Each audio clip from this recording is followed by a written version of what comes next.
తాకట్టులో ఉన్న బంగారాన్ని విడిపించి ఆ రోజు ఆన్లైన్ ధరకే కొంటుంది కొమ్మూరి గోల్డ్.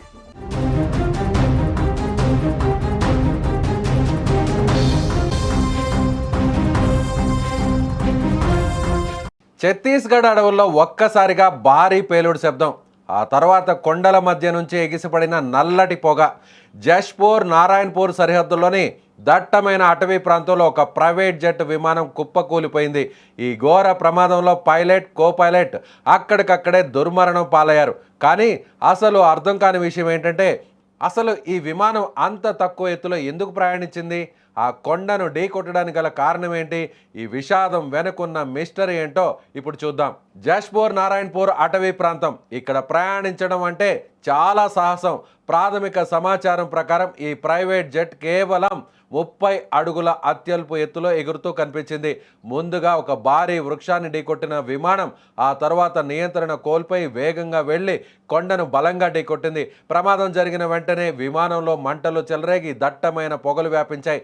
దట్టమైన అడవి కావడం, రవాణా సౌకర్యం లేకపోవడంతో సహాయక చర్యలకు తీవ్ర ఆటంకం కలుగుతోంది. ఈ ప్రమాదంలో ఇప్పుడు అతిపెద్ద ప్రశ్న, విమానం అంత తక్కువ ఎత్తులో ఎందుకు వెళ్ళింది? సాధారణంగా విమానాలు వేల అడుగుల ఎత్తులో ప్రయాణిస్తాయి, కానీ కేవలం 30 అడుగుల ఎత్తులో ఎగరడం వెనుక ఏదైనా సాంకేతిక లోపం ఉందా? లేదంటే ఇంజన్ ఫెయిల్ అవడం వల్ల పైలట్లు అత్యవసరంగా ల్యాండ్ చేయడానికి ప్రయత్నించారా? లేక దట్టమైన పొగమంచు వల్ల ఎదురుగా ఉన్న కొండ కనిపించలేదా? అధికారులు ఇప్పుడు ఈ కోణంలోనే దర్యాప్తు ముమ్మరం చేశారు.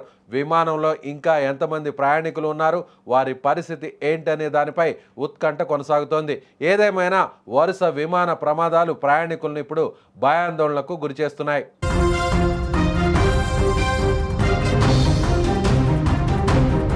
ఛత్తీస్గఢ్లోని జష్పూర్ నారాయణపూర్ మధ్య ఉన్నటువంటి అటవీ ప్రాంతం అంటే చాలా దట్టమైనటువంటి కారడవి అని దీన్ని పిలుస్తారు. అంటే లోపల భయంకరమైన ఎత్తైనటువంటి చెట్లుంటాయి. చాలా దట్టమైనటువంటి అటవీ ప్రాంతం ఇది. ఈ అటవీ ప్రాంతంలో సాధారణంగా వెహికల్స్ వెళ్ళాలంటేనే, మనుషుల సంచారం అంటేనే భయపడేటువంటి పరిస్థితి.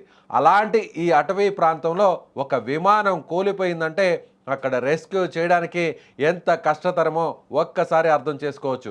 ఎస్, మీరు స్క్రీన్ మీద ఒకసారి గమనించినట్లయితే ఆ విమానం ప్రయాణిస్తున్నటువంటి మార్గం చాలా స్పష్టంగా కనిపిస్తుంది. విమానం కేవలం చెట్టుకు పైనున్నటువంటి ఎత్తులోనే ఈ విమానం ప్రయాణిస్తూ నేరుగా మొదట ఒక చెట్టును ఢీకొట్టినటువంటి పరిస్థితి. అంటే ఆ చెట్టును ఢీకొట్టిన వెంటనే విమానం కొద్ది దూరంలో వెళ్ళి అక్కడ అటవీ ప్రాంతంలో ఉన్నటువంటి కొండను ఢీకొట్టింది. ఆ తర్వాత ఒక్కసారిగా మంటలు వ్యాపించాయి. మంటల తర్వాత దట్టమైనటువంటి పొగ అక్కడ వ్యాపించినటువంటి పరిస్థితి. సో పైలట్ విమానం, ఈ విమానం ఇది ట్రైనింగ్లో భాగంగానే ఈ విమానం ప్రయాణిస్తుందా, లేదంటే పూర్తి స్థాయిలో ట్రైనింగ్ పూర్తయిన తర్వాత ఇది ట్రయల్ రన్లో భాగంగా, లేదంటే వేరే ఇతర ప్రాంతాలకు వెళ్ళేటువంటి క్రమంలో ఈ ప్రయాణం ఒక ప్రమాదంగా మారిందా అనేది కూడా ఇప్పుడు ఇన్వెస్టిగేషన్లో బయటపడాల్సినటువంటి పరిస్థితి. అయితే ఈ విమానంలో కేవలం 2 ప్రయాణికులు ఉన్నారు. అంటే పైలట్, కో పైలట్ ఇద్దరు మాత్రమే ఉన్నారు. కానీ ఇది ప్రైవేట్ జెట్ లాంటిది అయి ఉంటే ఇందులో ప్రయాణికుల సంఖ్య కూడా ఉండేది. అయితే ఇప్పుడు ఇది ట్రైనింగ్ సంబంధించినటువంటి ఎయిర్ క్రాఫ్ట్గా తెలుస్తుంది. ఈ ఎయిర్ క్రాఫ్ట్ ఎందుకు కూలిపోయింది? ఇది ఏటీసీతో సంబంధాలు తెగిపోయిన తర్వాత నేరుగా ఈ విమానం క్రాష్ ల్యాండ్ అయిందా, లేదంటే ఏదైనా మార్గ మధ్యంలో చెట్టును ఢీకొట్టిన తర్వాత ఈ విమానం కూలిపోయిందనేది ఇప్పుడు ఇన్వెస్టిగేషన్లో తెలియాలి.